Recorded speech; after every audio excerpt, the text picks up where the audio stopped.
Hello, welcome to this video that is gonna be a shopping vlog haul moment. This is actually a trip that I took for my birthday. So I went up to San Jose for the weekend, and the first stop that you're seeing is I went to Kinokuniya. Of course I had to stop at Kinokuniya. This is a bookstore that sells Japanese manga, English manga, trinkets, figures, art books, stuff like that. The location in San Jose is not huge like the one in Little Tokyo in LA, but I do like to stop by this whenever I'm in the area. And specifically this time I was looking for the special edition of the guy she was interested in wasn't a guy at all, but they didn't have it, and volume 3 is coming out in Japan and they're supposed to have some like special like goodies to come with it, and volume 2 was supposed to have like a keychain, but they didn't have any of it in stock yet, so that was kind of a bust. But I also was able to look at the Japanese manga and I ended up getting, a volume of my favorite series that you'll see later in the haul. But coming to Kinokuniya is always fun to just look around, especially at the Japanese releases, to see like new covers that are coming out, new series that are coming out, stuff that they have featured, etc. I like to browse in here. Their series are all wrapped though in plastic, so you can't like flip through pages if that's something you like to do. But yeah, I like looking at the covers. I like seeing, volumes in person, seeing how they look. This one is also in like a Mitsuwa, like a Asian grocery store, and I had a really good matcha in here too. So an all-around good trip to the Kinokuniya. Bummed that I couldn't get what I was searching for, but I don't need to be collecting special editions of stuff anyway, and I already had volume 2 pre-ordered, so maybe I dodged a little bit of a bullet on that one. But it was my birthday, so I kind of just wanted to buy whatever I wanted, and you'll see that in the haul. But I'm glad that I got to stop by Kinokuniya because this was actually not the purpose of me coming up to this area. The main purpose of the trip was actually I went to this event called Friend Fest put together by sjmade, and I'll also talk about that in the haul portion and my experience and what I got from it. It's basically like a big artist alley, and I had always been curious about the sjmade events, so I wanted to make the trip up there and check it out. And like I said, I'll talk about my experience in the rest of the video.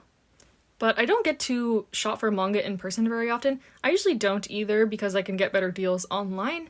But like I mentioned, it is fun to just look around, see what's going on. It's fun to hear other people's conversations too while they're looking at manga. I was with my best friend here too and I was talking to her about all this series. She likes anime mostly. She's not as savvy with manga, so it's fun to tell her like, this one's good, this one you would like this is how far it is in the anime that you're watching, stuff like that. And then we also popped over to Barnes & Noble. This is where I did the most damage. There was some series on my list that I knew I wanted to get more volumes of. Even though they weren't having a sale at this point, it was kind of a treat yourself moment. But if you're unaware, Barnes & Noble is where I buy most of my manga online. If you're a member, they have some pretty good deals and pre-order sales and the like. So yeah. I saw some interesting stuff here, including the 3-in-1 volume of Hunter x Hunter. I did not know that was a thing. Maybe because I have the singles, I wasn't paying attention, but a lot of series I feel like have been getting 3-in-1 or 2-in-1 volumes recently, which is good. It's a more like budget-friendly option usually. So yeah, that is the rest of Barnes & Noble, and let's just go into the haul portion. Okay, so moving into the haul, I'm gonna talk about what I got at sjmade and my experience first. So basically, if you've never heard of this event, company, they do like a winter market, a summer market, and this like Friend Fest. It's basically just a big artist alley. This Friend Fest had some activities too. I went with my best friend and they had like this photo booth and friendship bracelet making, and they had food. So it's sort of like a night markety, but like in the daytime, artist alley, but then more borderline craft fair. Everyone who I had ever seen like participating in it had been artists I follow that I had seen at like Anime Expo. So I wasn't sure what the vibe was. I didn't know if it was going to be more like anime leaning art, more craft fairy, and I would say it was about 50-50. There was a lot of pottery, there was plants, there was original artwork, a lot of that, clothing, but also kind of your standard fan art type booths, which is most the stuff that I ended up buying. First, I got some Diamond No Ace stickers from this artist that I really enjoy. I've seen them at Anime Expo before, Wet Shrib, and I'll link everyone bigger somewhere. And then also this sticker that says, like if you listen to music, that I thought was funny. So yes, had a really nice combo with them. The event was crowded. The aisles were wider than other artists' alleys I've been to, but it was a bit stuffy because it was in this like man-made tent type situation. Like if you've been to AX Chibi, think that vibe, but more like kind of like a metal outer shell kind of thing. So it was a little stuffy, the acoustics weren't the best, it was a little loud, and also the lighting was really bad.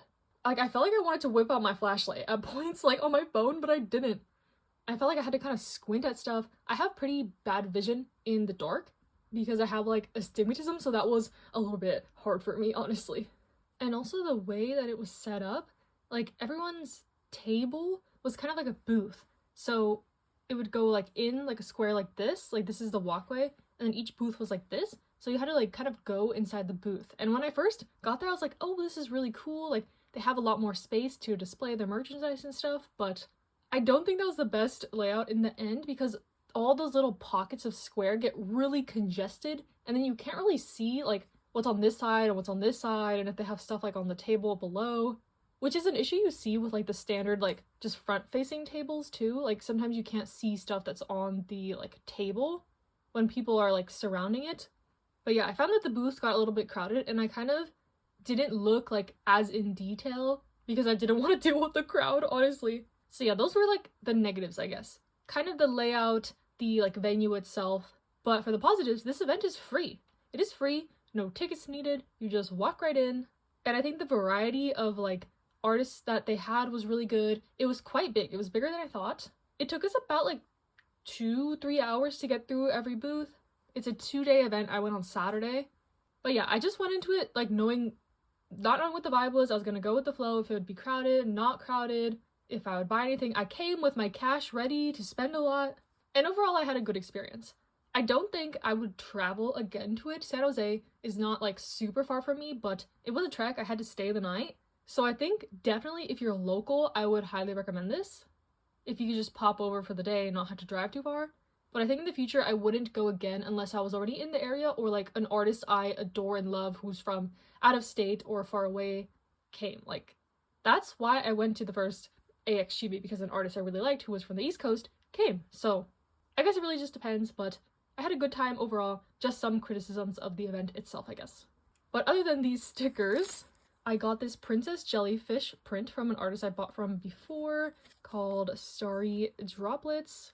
Super pretty. I love their style. They have a lot of shoujo josei art, and the artist was super kind. I guess when you did finally get up to the booth to talk to the artist, I had really positive experiences with everyone, including this artist, Girthy Bobastraw. They were so nice. We were just talking about Neighborhood Story, obviously, because I bought some Happy Berry earrings that were super cute, and I got this Black Stones kind of luggage tag. Then they gave me the Happy Berry sticker for free because we were talking about it. Like, I don't know, artists are always super nice when you give that energy back to them, I guess. You know, just be polite, be respectful, don't try to haggle with them, don't criticize their prices. Like, as long as you maintain basic decorum, they're usually pretty nice. So yeah, thank you very much to this creator for being so nice to me, for the free sticker, and for being a Aizawa enthusiast. They have other Nana things too. They said their favorite was Paradise Kiss. I recommend their stuff if you like any of those series.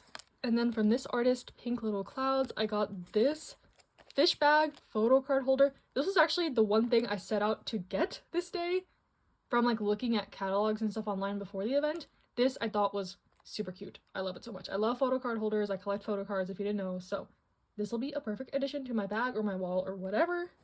Or a tote bag, which I bought this one from this artist, Honey Baby. I got this one that said, let's go grab matcha, because if you didn't know, I am a matcha fiend. I love matcha. I am obsessed with matcha. Matcha every day, all day. So I thought this was cute and like not anime theme, I guess. It's original art, and I guess also this is original art, but I dabbled a little bit in the original art. I didn't just get fan art, I guess. But then I got one other thing from this artist, Ah-chung. I got a random photo card pack. They had a bunch of like romance male lead characters in these photo cards, and I would be happy with any of the characters. There's only a couple that I'm like not super familiar with. There's Kyo from Fruits Basket, I think Inuyasha. So if I get those, it'll be just my luck, but I can give them to my best friend because she loves those boys. So it worked out, and I was willing to take the risk. I think there's 3 in here. So first we got, oh my gosh.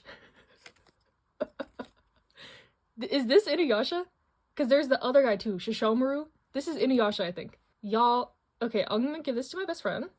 Okay. Yay! Kyoka from My Happy Marriage. He's one I would have been happy with because I actually, like, you know, read and love the series. And Hirotaka from Wotakoi. Okay, I got a win. I got 2 out of 3. And my bestie can have this one. Oh my gosh, Hirotaka. I actually just reread Wotakoi last month, if you saw my reading vlog. So, yay. Okay, I'm happy with this. So that is all the stuff I got from the Friend Fest. Like I said, overall successful. I had some criticisms of the event, but it was free. How can I complain, honestly? Like, if I was local, this would have been a super hit for me, honestly. I also did like that they had a lot of tables and seating, so, like, I brought my lunch, I was able to eat over there. Chill vibes. I made a friendship bracelet, like, it was all good. But moving on to the manga, so I bought one thing from Kinokuniya. I bought the most recent volume of Sparebike Volume 14 with, like, my least favorite character ever on the cover, but, you know, I know this is his part of the story. So Sparebike is the spin-off to Yamushi Pedal about the characters who have graduated and their college lives and stuff like that. It is honestly so good. I highly recommend it if you like Yaopeda. If you've gotten through, like, the first inner high, I would say you can dive into this, but yeah, super excited even though, you know, Fugu's there. But anyways, I buy these volumes because this is the only series I read scanned online, so gotta support the original author, of course. And then, like I mentioned, there was a couple series I was looking out to buy, one of them being Cinderella Closet, so I bought the rest of the volumes, Volume 3, Volume 4, Volume 5, Volume 6, Volume 7, and Volume 8. This series I read Volume 2 of in my 24-hour reading vlog because I was a little bit unsure from the first volume. This series is just so similar to Princess Jellyfish to me, but I think the second volume was different enough / I enjoyed it enough to keep going, and, you know, I just bought the rest of the series because I found out that it was completed recently. I had only 8 volumes, so can't go wrong with a short / medium length-ish series. This one is about a girl coming to Tokyo for college, and she wants to get a boyfriend. She doesn't really have many friends, and she meets this person who gives her kind of a makeover, that type of vibes. Then I got Volume 6 of Kageki Shoujo, another series I read in my 24-hour vlog. They only had Volume 6. I think they're up to like 12 in English, so this is one I hope to buy more volumes of if I enjoy this Volume 6. This one is about these girls in this kind of theater troupe school, theater shenanigans, some drama involving that kind of stuff. If you are a theater kid, or you are one, I would recommend this. Then I bought Volume 1 of Firefly Wedding. My best friend was judging me hard when I picked this up. She's like, oh, what's that? And I was like, oh, you know, I've heard about it. It's about this, like, assassin, like this crazy guy and this girl who, like, wants to marry him to not be killed by him. She was like, huh, okay. Like, she thinks me liking Hananoi from Condition Called Love is a red flag, so this was definitely like, okay, what are you buying? But, you know, I'm gonna try it out. I know so many people who love this one, including KK from KK-chan is a Girl, so I decided to give it a shot. I'm not opposed to kind of like a morally gray romance, I guess. I haven't read too far into Yakuza Fiancé, but I feel like it gives that sort of vibes from what I know about it, which is close to nothing, so hopefully I enjoy this. If not, I think it'll make for a good review, I guess. Then I bought Omnibus 2 of Colette Decides to Die. I missed the pre-order for this one, so I was filling in a gap. But I love the first omnibus for this, about this apothecary girl who is really burnt out with work. She ends up falling into this well and meeting the lord of the underworld, Hades, and their sort of relationship and their lamentations about life and death and work, and I just found it really interesting so far. The art is super pretty, and I like the sort of apothecary vibes and the discussions about, you know, work and work-life balance and stuff like that. I think this one's really insightful so far. And I'm excited to read more, and I found out this one is completed at like 21 volumes, so I'm glad that Viz is releasing this quickly and in omnibuses, so we'll, you know, get to the conclusion in a timely manner. And then we have a series that I recently read Volume 1 for in a Volume 1 tri-vlog, and I liked it so much that I felt like I needed to buy the rest of the volumes. So I got Volume 2. They didn't have Volume 3, but I bought that, and it's in my monthly haul from February. But they did have Volume 4, Volume 5, Volume 6, and Volume 7. I think this one has 9 volumes from what someone told me. Maybe I'm wrong, but This one is an isekai one where our main character kind of makes this deal with this shady noble character, but they both know what they're getting into, so this is another one that's a little bit morally gray. But I really like the first volume, and you know, I love me some royal court setting, isekai, villainous, drama type stuff right up my alley. I trusted the process enough to get this many more volumes, like same with Cinderella Closet, you know? It was a treat yourself moment. Treat yourself. Happy birthday to me. And then I got one more thing that was kind of exciting, I think. I bought my first danme. I got volume 1 of Run Wild Sai, or Saye, I don't know how it's pronounced.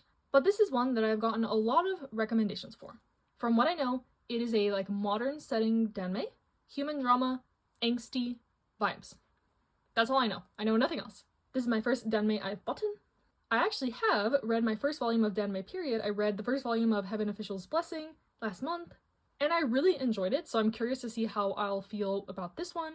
But yeah, I saw this there, and I had heard a lot of buzz, and people recommended it to me, so I just decided to get it. And I ended up getting the like special edition also, because I figured why not? If I like this, I'm gonna want all the special stuff. So let's open it up and see what this comes with. I believe it was only like $5 extra than the normal edition, so here is the volume. Super pretty. I love the art on the cover and like the kind of holographic details. And then I guess this is like the pouch of extras. This one is like a little notebook. Some postcards, art cards. I'm sure these have some type of significance to the story, or these are the main characters. A bookmark. And a sticker sheet. This is so cute, actually. I'm very happy with these inclusions. I know Seven Seas does this a lot with their danme. I wish they would do it with their manga, but super cute, super special. So hopefully I like this one. I'm assuming I will. People, you know, who know my taste have highly recommended this to me, so yeah. Excited to dive in. Hope you enjoyed my haul of all the stuff I got. Some new experiences. Spent lots of money, but you know, it's okay. Check out my monthly haul for February for the rest of the stuff I bought this month. In the meantime, stay safe, happy, stay healthy, and I'll see you in the next one.